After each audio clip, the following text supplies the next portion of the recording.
Hi, it's Fias Tarot. Hello, Pisces placements. This is your November reading. Okay, so energy check-ins.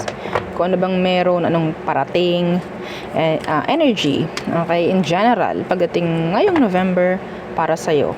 Okay, so again, before tayo mag-start, kung hindi ka pa nakakapag-subscribe, please do subscribe and hit the notification bell para lagi po tayo maging updated sa mga mangyayari pa lang. And again, kung may tanong po pagdating sa private reading, just message me sa akin pong FB page for more info. Ganun rin po pagdating sa ating mga charms. Okay?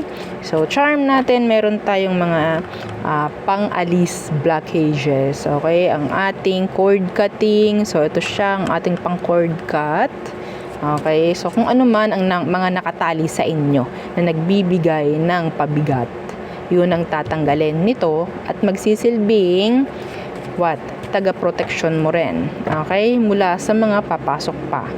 Okay, meron din tayo yung ating 2-in-1 love and money bracelet. So madalas talaga sinasabi ko samahan ng ganito para kung ano man yung ibibigay nito in love and connection and money is makapasok.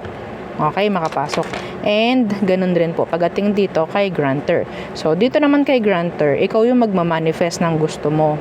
Okay, ikaw yung magmamanifest ng gusto mo, siya lang yung mag-grant. Again, kung walang blockage, no downtime pagdating kay grantor. This is unisex by the way. Okay? And yun nga, kung may blockage ka, mas magandang samahan itong ating pang cord cut. Okay? So, para maganda ang daloy ulit. Maganda, mawawalan ng blockage, papasok yung mga pwedeng ibigay ng ating 2-in-1 love and money and ni grantor. Okay? Yes, meron din tayong pang cleanse. Okay? And meron din tayong mga pang protection from evil eye. Magkaiba po yung evil eye protection nandito po. Si evil eye protection, hindi niya kayang mag-alis ng mga ties. Kaya lang po niyang protect. Okay? Mula sa mga evil eye na pwedeng ibato sa inyo every day. Every minute, every second of the day. Of the night. Yes. Legit. Totoo yun. Real talk lang. Wala ring pinipili yung evil eye na yan. Kahit kapamilya mo, hindi mo kagalit, mga ganyan. Okay? So, basta yung intention is hindi maganda, evil eye na yon. Okay? At sasabihin sa'yo or ibabato sa'yo, nakatalikod ka, hindi mo alam, nagsasabi ng ganyan. That's a form of evil eyeing. Okay? So, anyway, kung may tanong pa po, just message me. Okay? So, what's for you, Pisces placements this November? Anong kailangan mong malaman this November? Energy check-ins. So, check natin ano bang meron this November. 5 of Cups in reverse. This is energy of moving on. Healing. Okay? The Devil. Okay, so medyo sabihin natin may mga mangungulit. Okay? Mangungulit sa'yo para hindi ka makapag-focus sa healing process, healing journey mo. Okay? So, there could be energy from the past. Energies na pwedeng yun nga, basta sisira sa focus mo pagdating po sa pag-move on. Okay? Some of you, nakakita ko dito, sabihin ko, nakakita ko dito ng miscarriage. So, kung ikaw itong nasa early stage of pregnancy, mas maganda, lalo na kung alam mong kailangan mong ng pahinga, magpahinga ka. Okay? Kung kailangan mo ng bed rest, mag-bed rest ka. Okay? Mahirap na. So, diba? Maaga pa natin.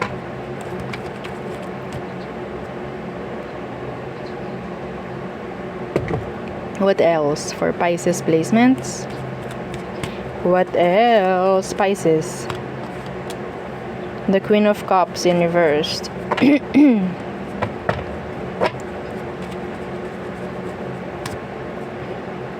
Money.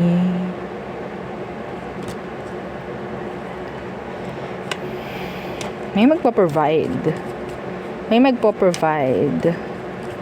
Yung meron ditong person na parang hindi agad ibinigay yung kailangan mo, pero this November ibibigay na niya. This November ibibigay na, lalo na kung patungkol sa pera. Okay, naging toxic tong taong to, kadikit niya devil, oh. What else for Pisces? Two of Pentacles. What's this? The Lovers. Avoid third parties. Okay, somebody, may nakikita akong option dito. Yeah, may magpa-flirt this November. Be careful kung ayaw nyo magkaroon ng conflict sa inyong samahan. Ayan, oh, ayan pa. Third parties. Okay? So, meron kasi ditong energy na parang makakakuha ng attention from other people. Yes. So, yeah.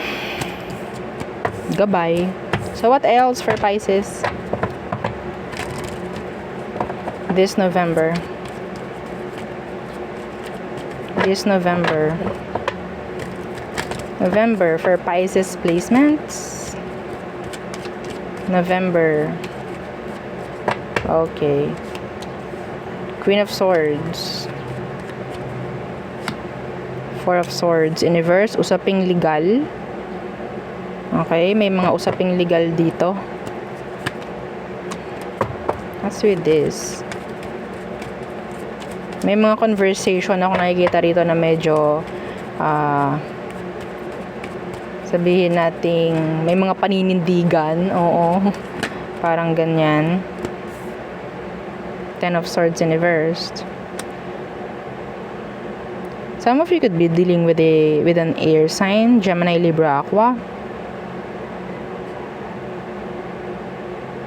Somebody will resurface. Okay? Itong taong ito, pwedeng hindi kayo magkausap ngayon.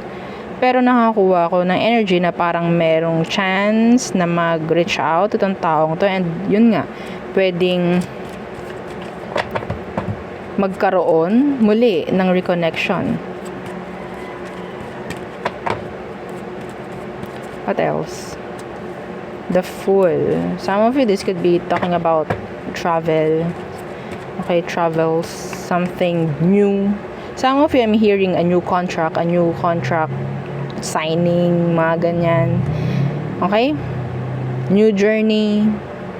Some of it is talking about visa releasing, no? Okay, Page of Swords.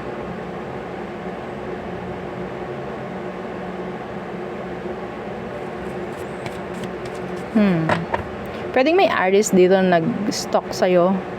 Or there could be a new beginning with an artist. Or a conversation will start with an artist. Parang ganon. Yeah, Justice.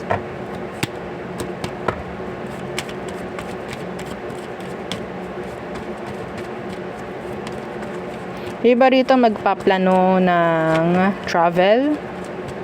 Okay. Okay, the Hierophant. Judgment. Commitments. Okay. Some of you, nakakuha ko ng energy ng new car, new vehicle this November. Or pwedeng travel lang din. Pero I'm hearing car. Yeah. So, you'll hear from a past person. Yeah, you'll hear from them. Air, Scorpio, Virgo.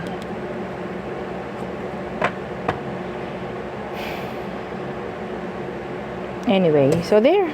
Wala namang masyado. Okay, pero may energy dito ng commitments. So, may gabay rin dito na lahat ng gagawin mo, dapat pag-isipan mo muna. Kasi pwedeng, andun nga yung energy na parang, andun yung word na commitment eh. Okay? So, yeah. Lahat ng gagawin mo, pag-isipan mo maigi muna. Actions, mga sasabihin mo. Yan, mga ganyan. Okay? So, tayo tumungo na sa all signs. Okay, for you Pisces. So, sinilip lang natin kung anong meron this November. All signs for Pisces placements. Okay, Aries. Too much hot and cold energy. Okay, Taurus. They're thinking of you. They're crying at night. Gemini. If you're in separation right now with a Gemini, ayaw nila ng situation nila sa ngayon. I'm hearing a short-term connection with a Gemini rin. Cancer, they want to say they're sorry. Okay. Leo, you'll hear from them. Some of you pwedeng may babanggitin si Leo na kung ano man, may i-reveal. Or pwedeng may malalaman ka tungkol sa Leo na to. Kung bakit sila nagiging, sabi nating too much in and out, or bakit sila hot and cold sa'yo. Virgo, okay, wanting a new beginning, wanting a second chance or another chance. Okay. Some of you, this is money. A new opportunity maybe with a Virgo. Libra. Si Libra is, sabi nating pagod na si Libra. Can't trust you, or you can't trust this Libra. So, Scorpio, nandun yung energy ng parang nagiging weak na yung connection. Sagittarius, they're trying to avoid you. Capricorn, another chance with a Capricorn. Pero this is a cycle. Okay? Aquarius is stalking you. They want conversation. They want something. Pwedeng meron silang gustong malaman. Okay? Pisces, energy of separation, energy of disconnection. Okay? This is like for the better. Parang ganon. Anyway, so there, yun ang aking reading for you, Pisces placements. Again, please don't forget to like, share, and subscribe, and follow our FB page. And yun sa nating YouTube channel, yung ating love letter. So again, thank you. Goodbye.